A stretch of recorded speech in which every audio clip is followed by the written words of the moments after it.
Welcome to Commercial Real Estate Pro Network CREPN Radio. Thanks for joining us. My name is J. Darren Gross. This is the podcast focused on commercial real estate investment and risk management strategies. Weekly, we have conversations with commercial real estate investors and professionals who provide their experience and insight to help you grow your real estate portfolio. Today, my guest is Zachary Beach. Zachary is an Amazon best-selling author and of the book, The New Rules of Real Estate Investing.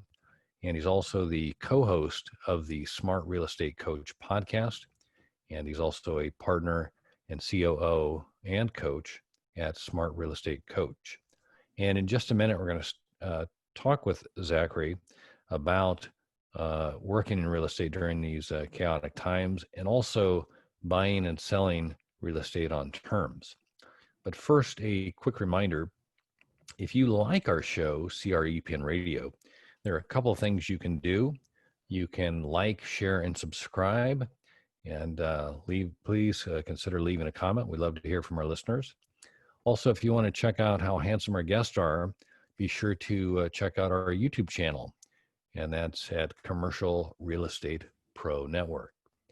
And also, if you go there, please consider subscribing. Love to drive that count up as much as we can. And with that, I want to welcome my guest, Zach. Welcome to CREPN Radio. Darren, thanks for having me on. I'm excited to bring your audience some value and have a good conversation. Well, I'm looking forward to our conversation, and I'm certain the audience will enjoy this as well. But before we get started, if you could take just a minute and share with the listeners a little bit about your background. Yeah, so about 5 years ago, I left being a bartender and personal trainer. I was about 24, 25 at the time. At that exact time, I had zero real estate experience. Clearly, I was a bartender and personal trainer. And what I did was I reached out to my father-in-law, who's been in real estate for over 25 years. And I actually partnered up with him and my brother-in-law, Nick, who also was a real estate agent for about 8 years. So they're the ones that provided some good guidance for me into the real estate world. And at that time, hopped in about 2.5 to 3 years later, had roughly 100 deals underneath my belt, buying and selling real estate. And now fast forward another 2 years, so I'm about to turn 30. I've been 5 years in the business, and we have an amazing, investment portfolio because we're definitely still in the trenches doing deals for ourselves. And then we've created basically a guinea pig version. We're the guinea pig, and then we teach students around the country, what we call associates, real estate investors that are looking to be able to buy and sell on terms and grow out a real estate business like we did. Got it. And I didn't catch you. Where are you based? Newport, Rhode Island. Okay. And as far as the your activity, so you do both your own inventory, your own portfolio, and then are you also acting as a broker, or are you then doing the coaching, or do you do? I know you do the coaching and the inventory. Do you do any brokering yourself? So good question. So we have our own portfolio, which we buy and sell exactly the way we teach people how to do it. But then we also have separate. We have our own coaching program. We're not brokers. We just teach and have a very specific model. And what we do is provide real estate investors or wannabe real estate investors. We have plenty of people that are doing their first deal with us. And then we have plenty of people that are doing their 100, 200 deal with us. And we basically lock arms with them and help them through every aspect of the business. So that could be working with sellers and getting properties under contract, to selling the property and working with buyers, our very specific buyer pool, and then managing those properties and getting them to the finish line. Got it. So given the turn of events here, let's see, today we're recording and it's May 6th.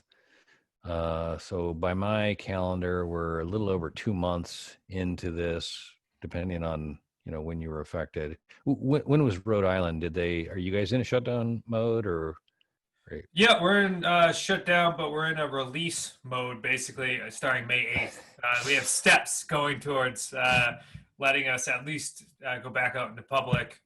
Rhode Island, handled everything actually rather well. But we're actually, although I'm based in Rhode Island, we buy property in Massachusetts and Connecticut for our own portfolio. But then we have students around the country in 90 plus markets. So everybody, we've been able to kind of coordinate this mass effect depending on whatever market they're in. Well, let's just talk about that a little bit. So if you can give us kind of an idea of what your model looked like as far as how you guys were operating pre-COVID-19, and then tell us a little bit about how things have changed given what we're dealing with right now. Yeah, so the only major change that has happened, which I'm sure it makes a lot of sense, is we're actually doing more buying and selling things virtually than face-to-face meetings. I can tell you our original mindset and thought process was, hey, if somebody's going to sell you a property with little to no money down, not signing personally, and not going to get a bank loan, then and for a long period of time, we're talking 3, 5, 10 plus years, they're going to want to meet you in person. What we've come to discover is that's not necessarily the case.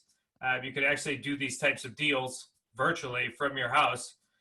The only time that we typically will go see a property is for 2 reasons. One is if for some reason that seller definitely needs a face-to-face meeting, which some people still do. Of course, we do it from a social distance, or we already have the property signed, and we either have one of our teammates or an inspector or somebody go see the property and do a full evaluation of it, just to make sure, because all of our contracts at this time would be contingent upon that. Got it. So previously, though, like I think I understand, is that you were physically going out and seeing the properties, doing the inspections, meeting everybody face to face. Was that the? Yeah. So let me walk you through like a typical process. So we have multiple calls in which we access or acquire our properties or leads through phone or internet, and then typically after the first call or 2, we would set an appointment and go see the house. What has changed now is now we have gone from that process to now we're buying virtually. So instead of going to see the house, we'll either do like a Zoom walkthrough where you can have a seller have a phone, either do FaceTime video walkthrough via internet if we want to just get our eyes on it, or instead of even doing that, what we're doing is we're putting together different offers or what we consider options, which are different based upon the length of time. So when we talk about buying and selling on terms, there's 3 main terms. It's typically length of time in which the contract needs to be fulfilled, the purchase price or the equity locked in, and if the property is free and clear, how much you're going to establish as a monthly payment. When I say free and clear, I mean no mortgage. So we've actually now decided to put together options or offers ahead of time. And then once somebody's selected an offer and we put together the correct contract, we're doing the contract signing before we see the property, and we're just making it contingent upon seeing the house or doing a proper walkthrough. That way, the only people we're actually meeting and coming in contact with are those that we already have a contract on. There could be slight variances based on the seller, based on how much rapport that needs to be built. But if you're looking at a strict change in our sequence and process, it's we're putting contracts first before appointments now. Gotcha. Now, it is kind of a funny thing. I'm assuming that you probably thought it had to work in the order that you were doing it before. Now you realize I'm like, everybody. I've run into that myself as like the assumption of this is the way we do it, and realizing that that didn't need to be. So, given that more of the virtual, are you? Have you opened up your territory beyond the footprint? You said Massachusetts and Connecticut are kind of your right? Is that right? That's Connecticut and Rhode Island, so primarily okay. Southern New England. Okay. Us personally, we haven't really opened up our footprint that much further That's plenty of territory to be able to do the amount of deals that we want to accomplish. Plus, we already have our attorneys established and our dream team established in each one of those states. But some of our associates, especially that live in bigger states, we've had them open up their territory, because now buying a property 3 hours away is just the same as buying a property, within 45 minutes. Of course, there comes some research and things associated with if you want to enter in a certain market, but a lot of our associates now are expanding their market because it doesn't necessarily matter as much. Even if you have to see the property once, it's 1 hour, one trip compared to 5 others, and we typically only see our properties once or twice because of the way we sell them, which the buyer would have full responsibility of the property. Got it. Have you seen any increase or decrease in the flow of opportunities since the onset of COVID-19? Yeah, actually, we've seen a huge influx in activity in opportunities for us to be able to help out both the buyers and sellers that we work with. And in particular, so right now, obviously, there's a couple pockets. You being in the commercial space, or your audience knowing a lot more about commercial space, jumbo loans are few and far between right now. So any single family home that needs a jumbo loan is extremely hard for a buyer to be able to purchase right now. Now, it doesn't mean that you can't find them. It just means that the criteria from the banks are significantly harder. I've seen Chase presented that you had to have a 750 credit score, like 6 to 12 months in reserves. So it's extreme, and plus 20 to 25% down. So you're just taking a significant amount of buyers that originally could qualify for a loan and not able to. So huge opportunities in the jumbo loan space right now for single family homes buying and selling on terms, because the way we're buying it, we're either going to buy it on owner financing, meaning the seller's going to finance the property to us, which means we don't have to go to a bank, or we're buying it on a lease purchase, which again is a contract between the buyer, the seller, and our company, and we don't have to go to a bank. Or the end buyer, the tenant buyer is what we call them. So that's somebody who's just outside of financeability and just needs a rent-to-own program in order to buy a house. They're not going to have to go get their mortgage until 24 months from now, which I'm sure the banks will be a completely different state. Nobody knows what's going to happen next, but that's just one example of a huge opportunity that's happening right now. Got it. But so you're seeing a big increase in the jumbo loans? Meaning so sellers that originally could sell their properties, that it depends on the state that you're in, but anything from 600,000 to $1 million plus are now just sitting on the market because there's very few buyers that can actually purchase the properties at this time.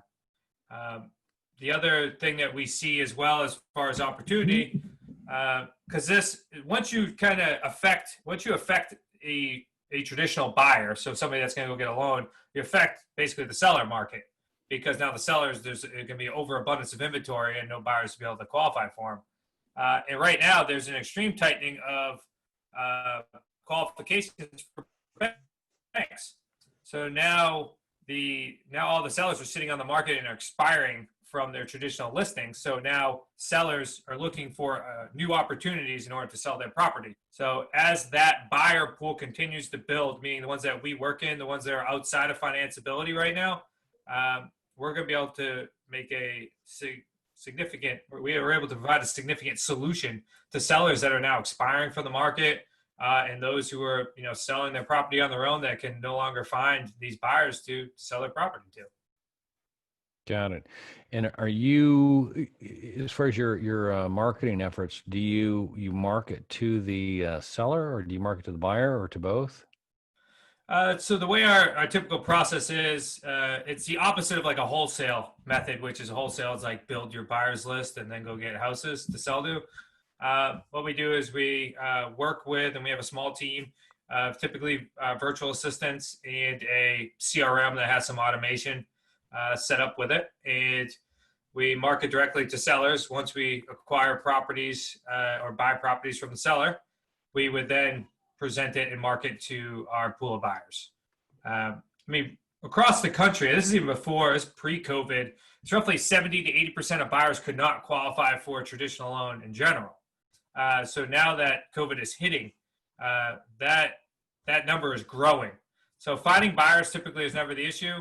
And right now, with the need for additional solutions and additional options, the seller opportunity is significant as well. I mean, that's why we've seen a giant uptick in the amount of properties that our associates are taking under contract and buying. You mentioned that 70 to 80% were not able to qualify. Is that for the jumbo, or is that for just buying in general?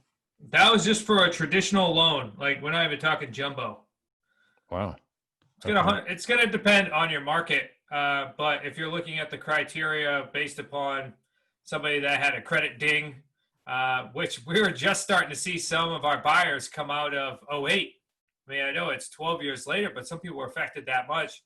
And now what we're going to see, at least my expectation, what we're going to see, I mean, I don't have a crystal ball, is that COVID is going to affect people for the next 12, 18, 24 plus months. So although a lot of things are continuing to stay as is 2 months in, people that have been lost their jobs and things like that are now going to need, especially from a buying standpoint, a type of program that we offer, like our rent to own, in order to qualify for a loan, especially if they plan on buying in the next couple of years. Right. No, it's interesting. I hadn't realized the percentage to be so high. I mean, I knew there's always a marketplace for the non-conventional, but based on what you see on TV and stuff, I wouldn't. I'd say, I guess I didn't really think through it that much as far as the buyers are. Well, let's look at, just to give you a little bit more context, Yeah. Self-employed, right? There's a large group of self-employed Right. people. They need roughly 24 months of seasoning, or what banks call seasoning, to be able to show they make that type of money. That's actually, I'm sitting in my guest room, but I actually bought my house through a lease purchase as well, or through a rent-to-own program. Because I'm self-employed myself, and in order to acquire the property that I wanted to at the price I wanted to, I was able to buy it through a lease purchase. So even if you take these types of techniques and go buy your own house, I didn't have to go to a bank for 36 months. I was able to build up some great equity in the property. Got it. And tell me about the seller's mindset. If they had, you said you're calling on these expired listings, or they were trying. I'm assuming they tried a conventional sale before. Can you talk a little bit about their mindset and how how receptive they are to this? Yeah, it's all, as in real estate in general, it's all comes down to the motivation, or really it comes down to if you can provide that seller with the right solution. Like, meaning, if selling their property on a lease purchase or selling an owner financing is going to solve their problem, then you have a deal. Most sellers, or I'm going to say, we have a script, and it says 99% of the people that we buy from want a traditional sale. So, of course, most people you talk to are going to want to sell traditionally. They're going to want to sell traditionally. They're going to want to close fast. They're going to want all cash, and make it as easy as possible. But the truth is, it's not always possible. So that's when our solutions come into play, or our types of options that we buy from.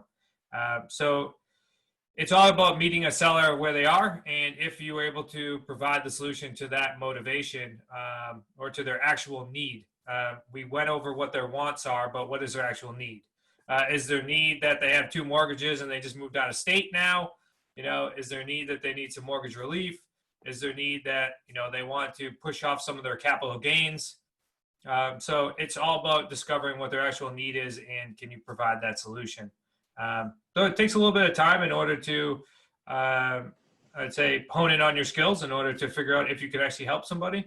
But I mean, right now across the country, we purchased over 20 properties last month, with a small group of people. So the need is there. No, that's interesting. Do you have any kind of sense, or how did that 20 last month compare to months prior, or? Yeah, good question. So we've seen a steady increase since the last last 3 months. So it was like 10, 15, 20-ish. I'll just giving you round numbers, but it is moving in that S curve because we started to see a slight effect from it, meaning our a lot of our harvesting comes from, and when I say harvesting, I mean like we buy a lot of properties in like September, October, because the truth is we tend to be a large group of people's plan B, right? If they can't sell their property, then they're open to doing something on terms. So we typically do really well in fall. And then what happened was over the winter, we continued to take on more properties. But then as soon as COVID hit, the traditional seller mindset had to change because this was not a typical spring. Like a typical spring is a seller's been waiting to list their property with the real estate agent that they chose back in January. And right now, there was no sense of that because they needed an alternative route. So those that were motivated became extremely motivated, and those who were semi-motivated became a little bit higher motivated. So that's why we've seen that steady increase. And the surprising thing was because we weren't sure about what it was going to do for our buyers because we weren't sure if people were going to hoard money instead of going to buy a new house, kind of come out of the renter's mindset and go buy a home. But because of the clampdown of the banks and requirements, that actually opened up our pool of buyers that originally were going to buy anyways to now move into our program in order to buy through a rent-to-own because they couldn't no longer qualify for loans. So by the tightening of the banks, it actually opened up a pool of buyers, which we would have thought would have began hoarding money. So pretty interesting results. We couldn't have predicted that. No, that's interesting.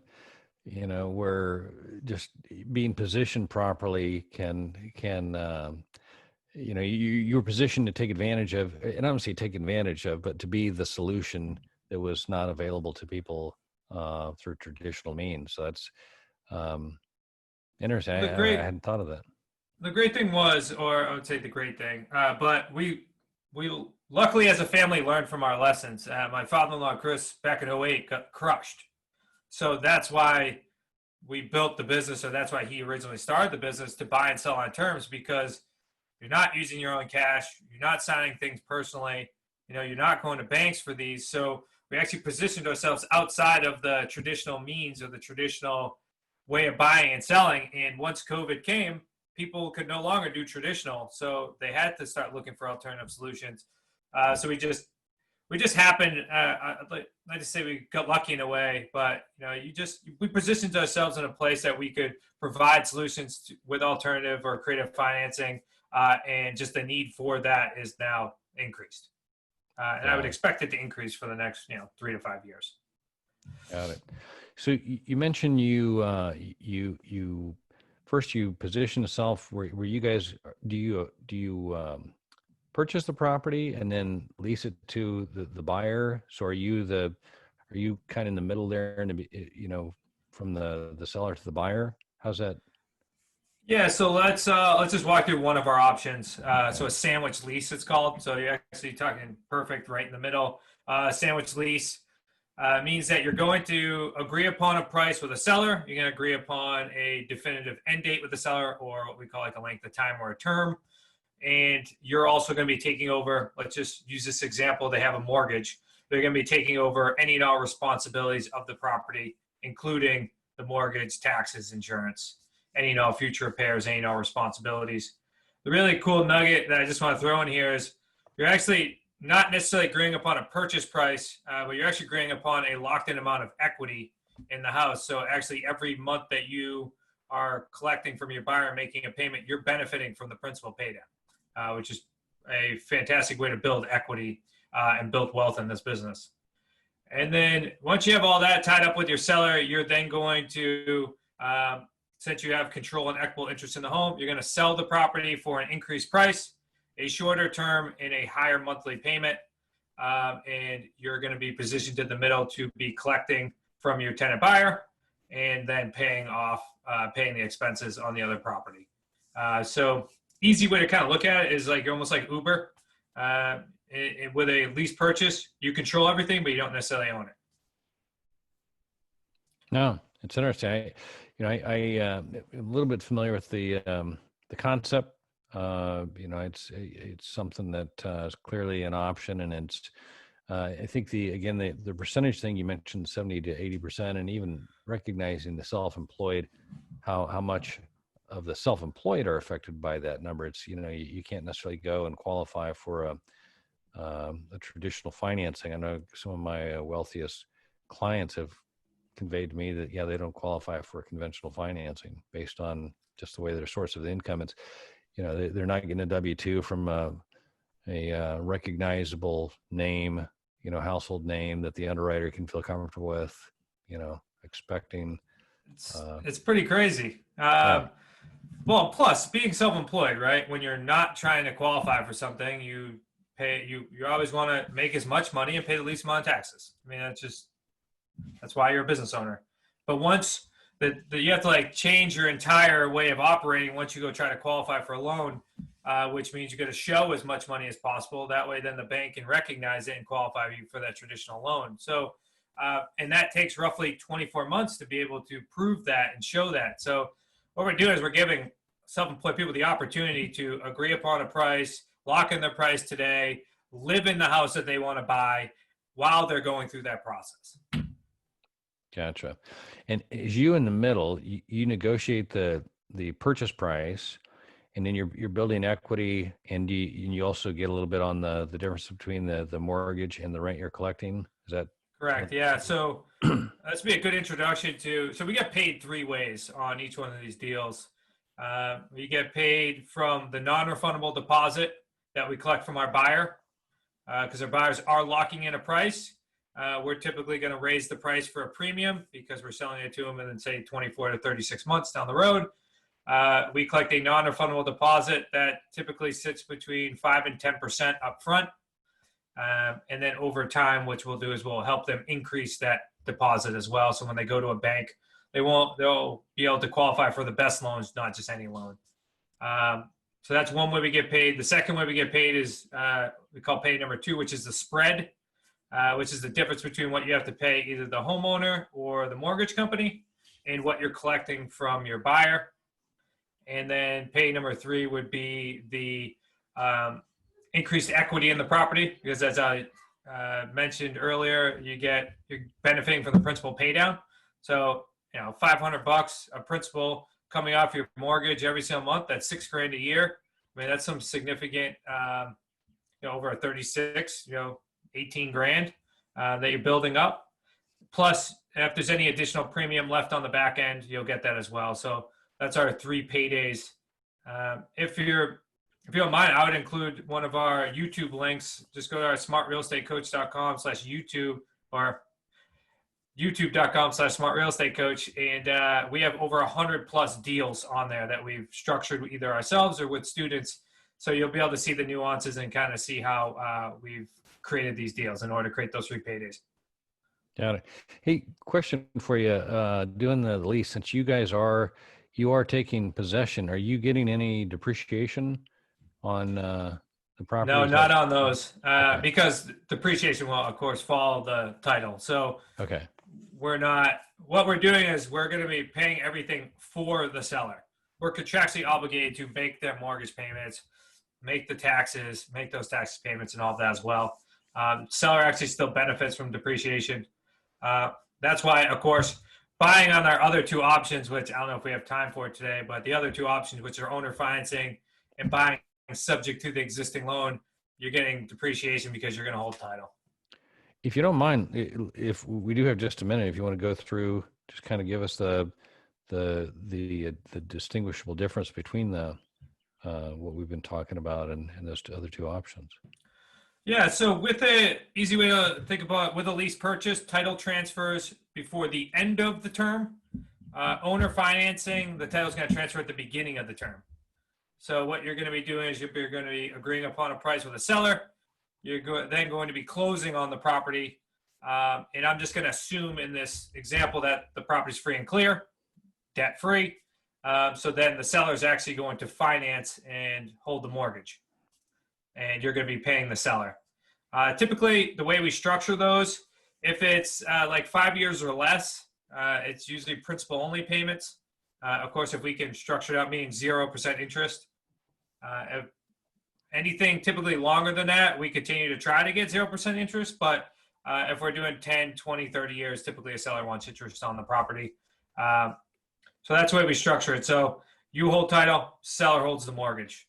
On the subject to option that I was alluding to, what you're doing is you're actually closing on the property subject to the existing loan. So you're acknowledging that there's already a mortgage on the property. You're taking title. You're contractually obligated to continue to make that mortgage payment, which stays in the seller's name. Got it. But it actually records you're on the title then, so you can. I mean, if there's the buyer. Yep. So our company, because Right. we don't ever tell you to personally sign anything, but your company will hold it, or if you hold in a trust or whatever else, you and your attorney decide that you should structure it best. Gotcha. Hey, Zach, if we could, like I mentioned to you a little before we started recording, by day I'm an insurance broker, and I work with clients to assess risk and determine what to do with the risk. We typically consider one of three different strategies. The first is, can we avoid the risk? If we can't avoid it, then we look to see if there's a way we can minimize the risk. And if those two are not options, then we look to see is there a way we can transfer the risk. And that's what an insurance policy is. I like to ask my guests if they can identify what they consider to be the biggest risk. And just to be clear, I'm not necessarily looking for an insurance-related answer. If that is what you believe to be the biggest risk, so be it. But if you're willing, I'd like to ask you, Zachary Beach, what is the biggest risk? Yeah, it's a fantastic question. The truth is, we've transferred a lot based on your description. We've actually transferred or deferred a lot of the risk based on how we actually buy and sell real estate, because the seller's still typically on title, and we have the ability to renegotiate based on our contracts. We're collecting a non-refundable deposit from our buyer, so that's limiting the risk. But if I'm just looking at it from like purely what's going on right now in today's, because we actually just came off one of our offsites, I'd say our biggest risk would be if like there's a fear crisis that happens, meaning that people decide to no longer buy real estate, hoard money, and stay where they are, right? Or no longer want to sell property because they're so fear-driven that they want to stay where they are. Of course, I don't see that happening, but I don't have a crystal ball. But as I was alluding to earlier, we originally thought that people were going to start hoarding money, but then because of the tightening of the banks, it actually released some buyers that were ready to buy. So that kind of continued the cycle. So I would say that'd be the biggest risk, other than, of course, if there's a complete market crash. Now, I want to say it's a risk to our current business model. It's not risk to being in real estate, because the truth is right now, if you have the ability to buy on terms, but also continue to take your profits and put them away, because if the market crashes, then you're going to be able to buy property at a significant discount. So I would say it's just a risk to our current business model, but we've kind of evaluated some of these things, and we're working our best to set up for if the market rises again or crashes. So I think it's just important to look at it from all different standpoints. But any real estate market in general, it doesn't matter if it's up or down, there's always opportunities available. Yeah, no, that's definitely something to remember. I was talking with a commercial broker the other day, and he was saying, we can make money when the market's going up or the market's coming down. It's when it's at the top or the bottom we have a problem. So, I mean, that's kind of an interesting take on it. But awesome. Most millionaires especially in real estate, they made their millions during the recessions. You see, like the new age people that are coming out, they made their money when it was back like in 04 to 08, because they were buying property at a significant discount, and now the appreciation is significant. So if you can create long enough terms, meaning like a long enough time frame. Like a lot of our deals now are like 10 plus years. We're going to go through a cycle or two before, at least one more cycle before our contracts would be up.